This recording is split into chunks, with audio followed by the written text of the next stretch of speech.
আসসালামু আলাইকুম, Nazma cooking village ফুডে আপনাদের সবাইকে স্বাগত জানাই। কেমন আছেন বন্ধুরা? আশা করছি খুব ভালো আছেন। আলহামদুলিল্লাহ আমিও খুব ভালো আছি। তো আজকে আবারও চলে এসেছি একটি নতুন রেসিপি নিয়ে।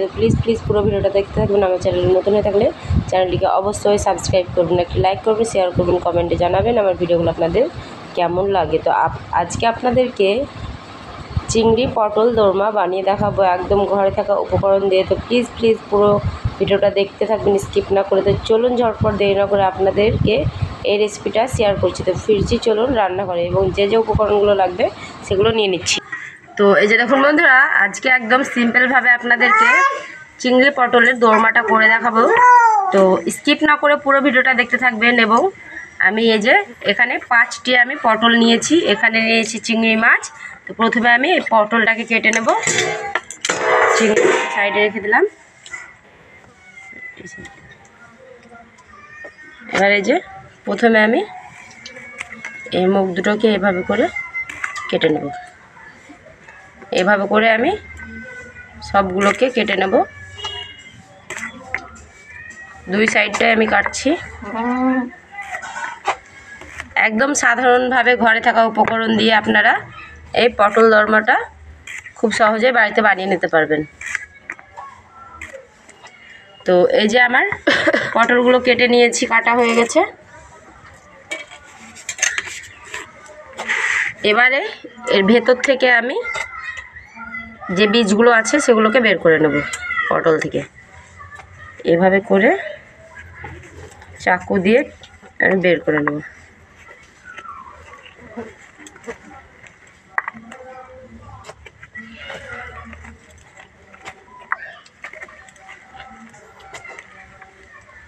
স্কিপ করো। তো একটা আমি বের করে নিয়েছি, আবারও একইভাবে আমি আরেকটাকে বের করে নেব। তো এই যে আমি ভেতরের বীজগুলোকে বের করে নিয়েছি এবং এই যে পটলগুলোকে এভাবে করে আমি কেটে নিয়েছি এবং ভেতর থেকে এর পুরো বীজগুলোকে বের করে নিয়েছি। এবারে আমার এখানে যে মশলাটা লাগবে দেবো। এবার আমার যে মশলাগুলো লাগবে সেগুলো নিব। প্রথমে আমি একটা টমেটোকে ভালো করে গ্রেট করে নেব।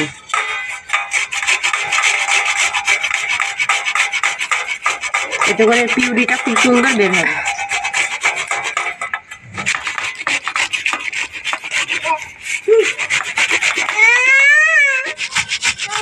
এভাবে করে যে পিউরিটা বের করে নিলাম। এখানে আমার একটাই টমেটো লাগবে, যেহেতু 5টা আমি পটল নিয়েছি।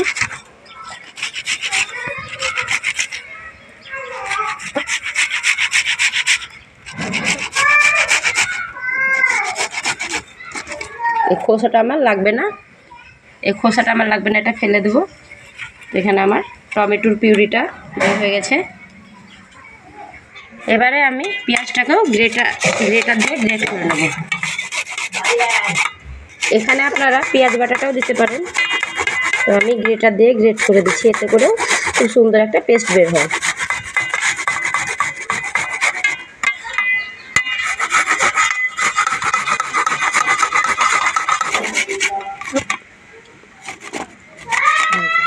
এখানে আমার পেঁয়াজটাকেও গ্রেট করা হয়ে গেল। এই যে এটাকে একটু সাইডে রেখে দিলাম। এবারে আমি এক টুকরো আদা নিয়েছি, আদাটাকেও আমি গ্রেট করে নেব। আজকে আমি আদা রসুন সব গ্রেট করেই দেব।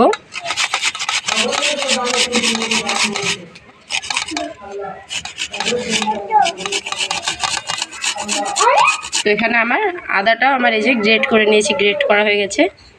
এটাকেও আমি সাইডে রেখে দিলাম। এখানে রসুন নিয়েছি, এইভাবে করে গ্রেট করে নেব। আপনারা চাইলে কিন্তু এই আদা রসুন পেস্টও দিতে পারেন। তো আমি এভাবে করে গ্রেটার দিয়ে গ্রেট করে নিচ্ছি। হয়ে গেল, এটাকে এবারে সাইডে রেখে দেবো। তো বাকি মশলাগুলো আমি কাটার দেখালাম না। প্রথমে আমি এর পুরটা করে নিই। দরমার যে পুরটা দরকার সেই পুরটাকে আমি তৈরি করে নেব। তো এই যে এদিকে চুলার মধ্যে কড়াইটা আমি বসিয়ে দিয়েছি। দিয়ে দেবো সরষের তেল। সাইডে ছড়িয়ে দেবো তেলটাকে। এখানে তেলটা গরম হয়ে গেছে। প্রথমে আমি পটলগুলোকে দিয়ে দেবো।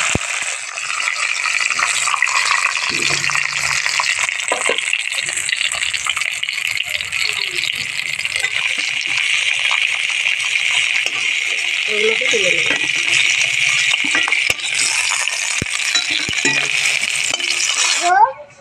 এবারে এর মধ্যে আমি আরও কিছুটা সরষের তেল দিয়ে দেবো একই কড়াইয়ের মধ্যে।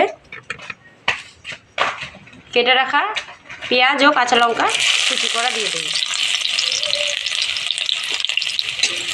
এবারে এগুলো কিছু ভালো করে আমি ভেজে নেব। এবার একটু ভেজে নিয়েছি, এর মধ্যে দিয়ে দেবো কিছুটা চিনি।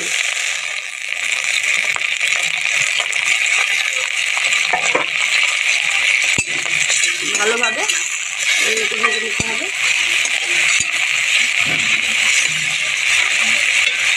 এবারে এক এক করে আমি একটু একটু করে মশলা দিয়ে দেবো। এর মধ্যে দিয়ে দেবো সামান্য পরিমাণ হলুদের গুঁড়ো, সামান্য পরিমাণ ধনের গুঁড়ো, সামান্য পরিমাণ জিরের গুঁড়ো, পরিমাণ শুকনো লঙ্কার গুঁড়ো। ঠিক আছে, এবার ভালোভাবে আমি এটাকে যেভাবে করে একটু ভেজে দিচ্ছি। এবার এখানে আমি পরিমাণ মতো লবণ দিয়ে দেবো। আবারও ভালোভাবে আমি নাড়াচাড়া দিয়ে দিচ্ছি। পটলের আমি বীজগুলোকে দিয়ে দেবো।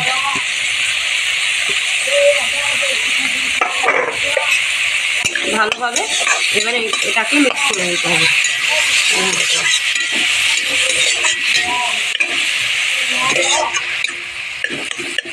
এবারে এটাকে ঢাকা দিয়ে ভালো করে ভেজে দিতে হবে। ঢাকা খুলে আমি দেখে নেব। আবার একটু আমি নাড়াচাড়া দিয়ে দিচ্ছি। পুরটা কিন্তু আমার এই যে রেডি হয়ে গেছে। এবারে এটাকে ঠান্ডা করে আমি মিক্সিতে দিয়ে গুঁড়ো করে নেব।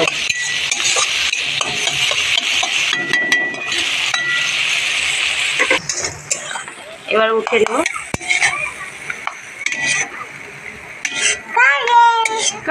কারেন্ট এসছে, আল্লাহ খাবা?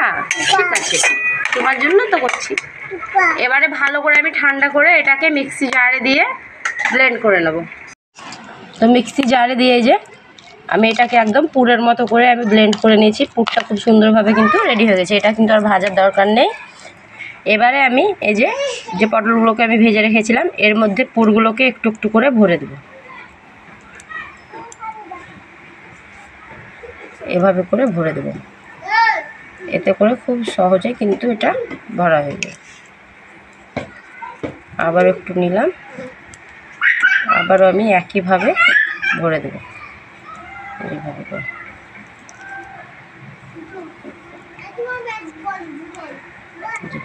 এইভাবে করে আমি ভরে দেব।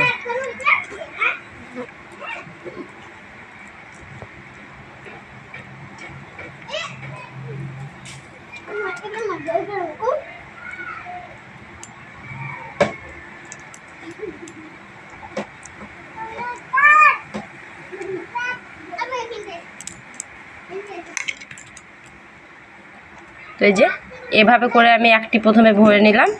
এভাবে করে আমি সবগুলোকে ভরে নেব। তো এই যে সবগুলো আমি পুরগুলো এভাবে করে পটলের মধ্যে ভরে নিয়েছি। এবারে চলুন রেসিপিটা করে দেখাই। চুলার মধ্যে কড়াইটা আমি বসিয়ে দিয়েছি। কড়াইটা ভালোভাবে গরম হয়ে গেছে। এবারে এখানে দিয়ে দেবো সরষের তেল।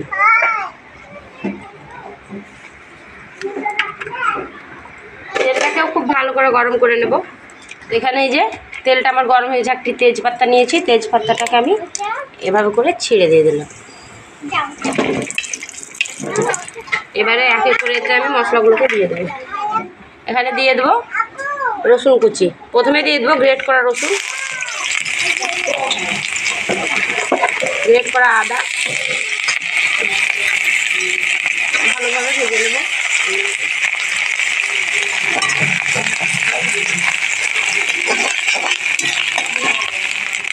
একটু ভেজে নিয়েছি। গ্রেট করা পেঁয়াজ দিয়ে দেবো।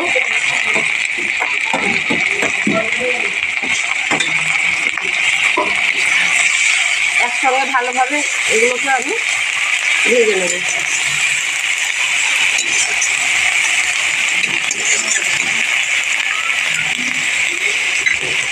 দিলাম।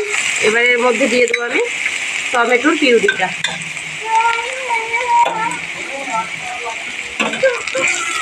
ভালোভাবে নাড়াচাড়া দিয়ে এবার কষাতে হবে। এক এক করে মশলাগুলো দিয়ে দেবো। প্রথমে দিয়ে দেবো স্বাদ মতো লবণ, পরিমাণ মতো শুকনো লঙ্কার গুঁড়ো, পরিমাণ মতো হলুদের গুঁড়ো, পরিমাণ মতো জিরের গুঁড়ো, পরিমাণ মতো ধনের গুঁড়ো। ভালোভাবে কষাতে হবে। ভালোভাবে এবার একসঙ্গে মশলাগুলোকে কষাতে হবে। এবার একটু আমি ঢাকা দিয়ে রেখে দেবো। ঢাকা খুলে রেখে নেবো। তো মশলাটা আমার এই যে ভালোভাবে কষানো হয়ে গেছে। লাইট জ্বালিয়ে নয়, এইভাবে করে কষানো হয়ে গেছে। এবারে দিয়ে দেবো ফেটিয়ে রাখা টক দই।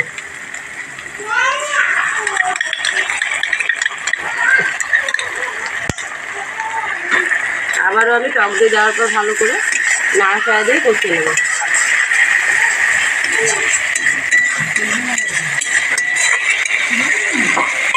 আবারও ঢাকা দিয়ে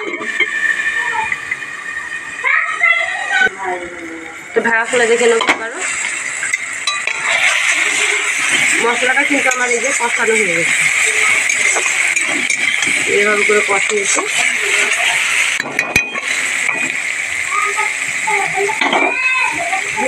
এবারে আমি পুর ভরা পটলগুলোকে দিয়ে দেবো। একটা একটা করে দিয়ে দিচ্ছি এভাবে করে। একটু নাড়াচাড়া দিয়ে একটু মাখিয়ে নেবো।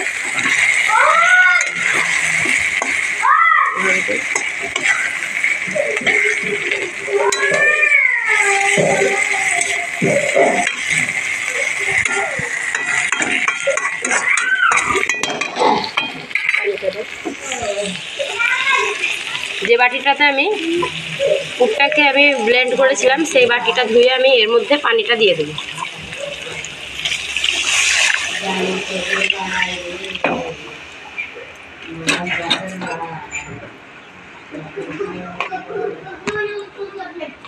নাড়াচাড়া দিয়ে দিলাম। ঢাকা দিয়ে ভালো করে পটলগুলোকে সেদ্ধ করে নিতে হবে। তো 10 মিনিট আমি ভালো করে জাল করে নিয়েছি। এবারে ঢাকা খুলে দেখে নেবো। পানিটা কিন্তু অনেকটাই শুকিয়ে গিয়েছে। এবার ওপর থেকে আমি কিছুটা গরম মশলার গুঁড়ো দিয়ে দেবো। আবার একটু আমি নাড়াচাড়া দিয়ে দেবো। এই অবস্থায় কিন্তু এবার নামিয়ে নিতে হবে।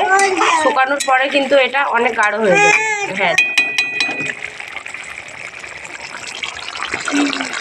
এবারে আমি উপর থেকে দেশি গাওয়া ঘি দিয়ে দেবো। 5টি আমি গোটা কাঁচা লঙ্কা এভাবে করে দিয়ে দেবো।